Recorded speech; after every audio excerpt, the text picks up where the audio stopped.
विश्व उद्यमी दिवस अर्थात् वर्ल्ड एन्टरप्रेन्योर्स डे को शुभ उपलक्ष्यमा यहाँहरू सबैलाई र समस्त सिक्किमे परिवारलाई सिक्किमे नागरिक समाजको तर्फबाट हार्दिक न्यानो अभिवादन यो शुभकामना टक्राउन चाहन्छु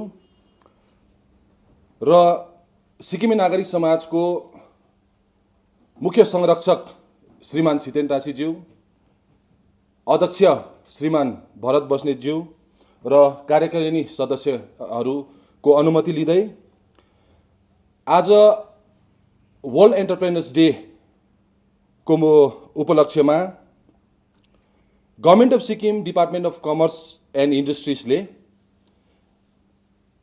एउटा कमिटी गठन गरेर कम्पनीज एक्ट 1961 सिक्किमको पुरानो कम्पनी कानुन र भारत सरकारले बनाएको कम्पनीज एक्ट 2013 लाई लिएर एउटा विशेष कमिटी गठन गरेको रहेछ र उहाँहरूले हाम्रो अध्यक्ष श्रीमान श्री भरत बस्नेतज्यूलाई पनि त्यस सभामा उहाँहरूले निम्तो दिनुभएको थियो।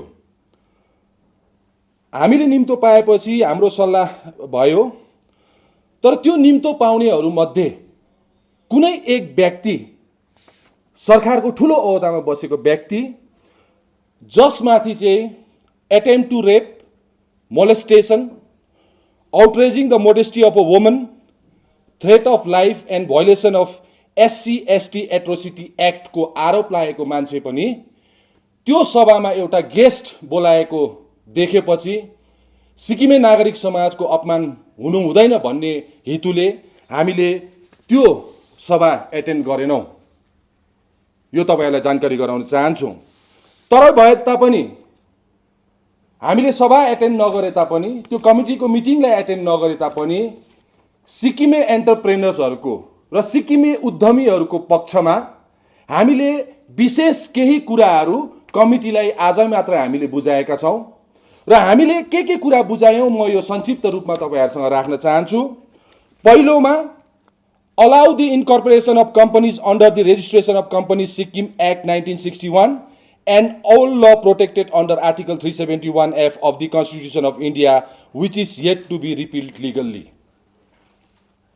पुरानो कानुन जुन चाहिँ आजसम्म कुनै कानुनी रूपमा रिपिल भएको छैन अथवा खारेज भएको छैन, त्यसकारणले गर्दा पहिलो नम्बरमा पुरानो कानुन कम्पनीजको एक्टको माध्यमबाट नै हाम्रो उद्यमीहरूलाई, हाम्रो एन्टरप्रेन्योर्सहरूलाई कम्पनी रेजिस्ट्रेसन गर्नु दिनुपर्छ भन्ने हामीले माग राखेका छौं। दोस्रोमा committee should propose the continuation of old law and bring required amendments to achieve global best practices on business in Sikkim. Sikkim को बिजनेस में पुरानो कानुन में एउटा के हाम्रो एन्टरप्रेन्योर्सहरुको चाहिँ के भनाइ थियो भन्दाखेरि चाहिँ पुरानो कानुनले चाहिँ आज ग्लोबल बेस्ट प्र्याक्टिसेस जुन चाहिँ दुनिया भरि नै बिजनेस गर्नु सक्ने अथवा दुनिया भरि नै एउटा बेस्ट प्र्याक्टिसेसहरु युजमा आउँदैछ, त्यो चाहिँ सिक्किमको पुरानो कानुन भित्र छैन भन्ने एउटा जुन चाहिँ उहाँहरुको एउटा गुनासो थियो, त्यो गुनासोलाई पनि हामीले सम्बोधन गर्दै पुरानो कानुनको भित्र एउटा सरकारले यस्तो एमेन्डमेन्ट ल्याउनु पर्यो जसमा चाहिँ हामीले ग्लोबल बेस्ट प्र्याक्टिसेसलाई इन्क्लुड गर्न सकौं। त्यो दोस्रो हामीले कमिटी समक्ष यो हाम्रो कुरा चढाएका छौं। Number 3, company incorporation number CIN and director identification number to be issued to Sikkim-based companies registered under the Registration of Companies Act 1961.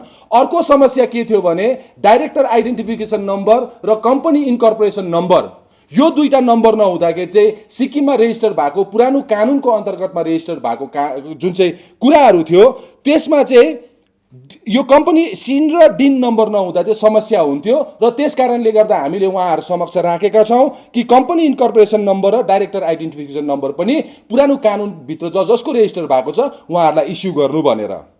अनि अर्को कुरा कम्पनीज एक्ट 2013 जुन चाहिँ भारत सरकारको छ त्यो भित्र चाहिँ एउटा विशेष पहल ल्याएको थियो वन म्यान कम्पनीको र हामीले चौथो नम्बरमा चाहिँ कमिटीको अगाडि राखेका छौं कि introduce the one man company within old ल।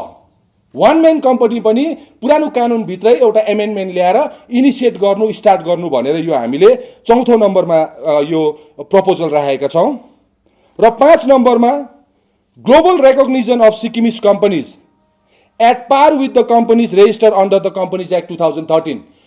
कम्पनीज एक्ट 2013 को अन्डरमा रेजिस्टर भएको कम्पनीले चाहिँ ग्लोबल रेकग्निसन पाउँछ अथवा संसारको कुनै पनि कुनामा गएर बिजनेस गर्न सक्ने हुन्छ।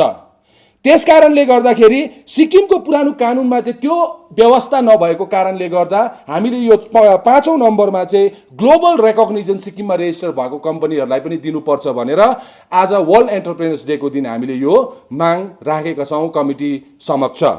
र अन्तमा 6 नम्बरमा exemption of income tax for the company registered under the Registration of Companies Act 1961 1961 पुरानो कम्पनी चाहिँ को कानुन चाहिँ इन्कम ट्याक्स एक्ट 1961 भित्र डिफाइन नभएको कारणले गर्दाखेरि रेजिस्टर कम्पनीजहरू जति पनि पुरानो कानुन भित्र रेजिस्टर्ड भएको छ त्यो रेजिस्टर भएको कम्पनीहरूलाई चाहिँ 1961 को कम्पनीजहरूलाई चाहिँ इन्कम ट्याक्स एक्जेम्सन दिनुपर्छ भनेर यो 6 बुँदे प्रस्ताव हामीले कमिटी समक्ष राखेका छौँ। र मैले अघि भन्दै थिएँ हामीले सभा अटेन्ड नगरेको कुरा र कुनै एउटा व्यक्ति विशेषलाई लिएर अथवा सरकारको उच्च पदमा बसेको मान्छेलाई आरोपहरू धेरै लागेको छ, तर सिक्किम प्रशासनले, सिक्किम सरकारले, सिक्किम पुलिसले त्यो माथि कुनै पनि कारबाही नगरेको र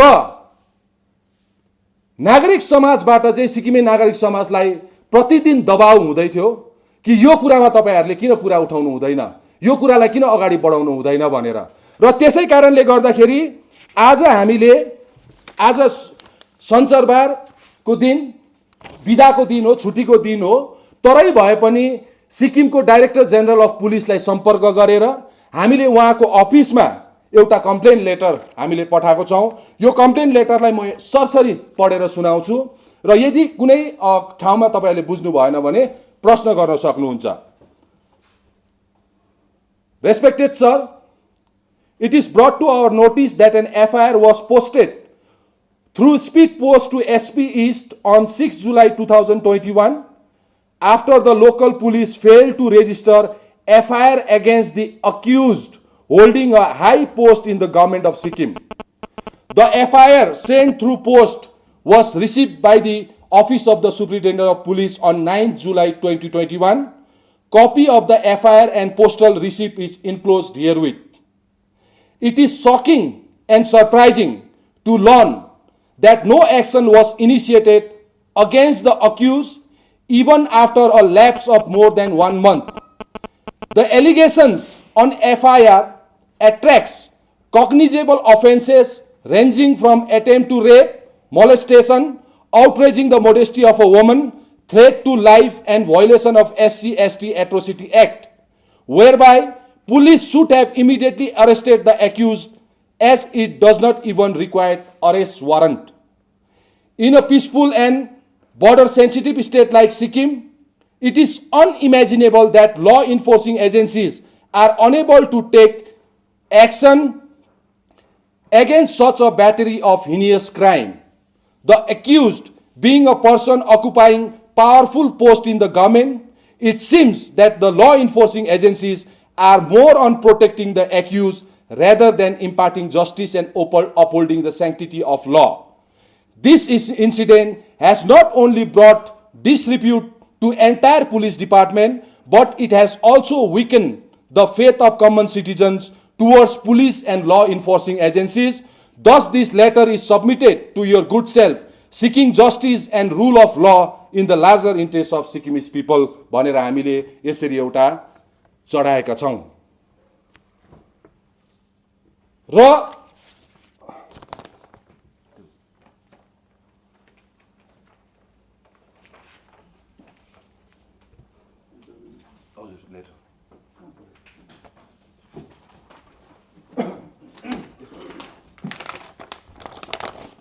तपाईहरुलाई प्रश्न हुन सक्छ कसको माथि चाहिँ यो एफआईआर भएको हो, प्रेस मिडिया र यो एफआईआर चाहिँ भएको छ, यो कुरा बुझ्नु भयो नि त हैन तपाईहरुले एफआईआर को त यो एफआईआर चाहिँ political secretary to the honourable chief minister of Sikkim mister Jacob Khaling Rai माथि यो एफआईआर भएको छ र सिक्किम पुलिस विभागले यस्तो कग्निजेबल अफेन्सेसहरुलाई इमिडिएटली संज्ञानमा लिएर एरेस्ट गर्नुपर्ने ठाउँमा 9 जुलाईमा यो यो यो भित्र सबै लेखेको छ। तपाईँ हामी प्रेसलाई हामी अहिले तपाईँहरूले यसलाई फोटो खिचेर लानु सक्नुहुन्छ। 5 जुलाईदेखि कोसिस भएको एफआइआर हुनु, 6 जुलाईमा तला के भन्छ एसपीलाई पोस्टबाट पठायो, स्पिड पोस्टबाट। 9 जुलाईको दिन एसपी अफिसले रिसिभ गर्यो, तर आज 1 महिनाभन्दा धेरै दिन बेसी बितेर गइसक्यो। भनेपछि कस्तो जङ्गल राज यहाँ सिक्किममा लागू हुँदैछ, कस्तो आरोपीहरूले सिक्किमलाई राज गर्दैछ। अनि कुन प्रकारले चाहिँ सरकारले यस्तो आरोप लागेको मान्छेलाई चाहिँ सिक्किमको गौरव भनेर यस्तो कम्पनीज एक्ट जस्तो महत्त्वपूर्ण सिक्किम र सिक्किमेको अधिकारको कुराहरू, पुरानो कानुनको कुराहरूको कुरामा चाहिँ उहाँहरूलाई चाहिँ हामीले अनरेबल भनेर जाँदैछौँ।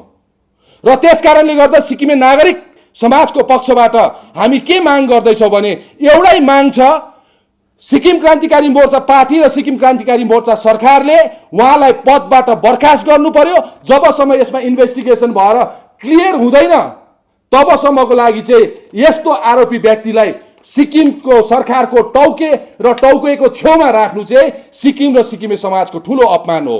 त्यसकारणले गर्दा आज सम्पूर्ण सिक्किमे समुदायले देखिरहनु भएको छ, यो हामीले आफ्नो बनावटी एफआइआर लिएर आएको होइन। यो जम्मै कुरा, सबै कुरा DC, SP, police, administration, political parties र रुलिङ पिपल सबैलाई याद हुँदै पनि यस्तो व्यक्तिलाई चाहिँ सिक्किमको ठुलो पदमा बनाइराख्नु चाहिँ सिक्किमेको अपमान हो। र त्यसकारणले गर्दाखेरि यो हामी सरकारलाई अनुरोध गर्न चाहन्छौँ कि यस्तो आरोपी व्यक्तिलाई चाहिँ झट्टैभन्दा झट्टै पद बर्खास्त गरेर उहाँमाथि कानुनी कारबाही हुनुपर्छ। र यदि कानुनी कारबाही हुँदैन भने चाहिँ सिक्किममा पक्कै जङ्गल राज सुरु भएछ भनेर हामी ठहर गर्नेछौँ। र यति भन्दै म मेरो प्रेस वक्तव्यलाई यहीँ राख्दछु। If any question I am ready to take. Thank you.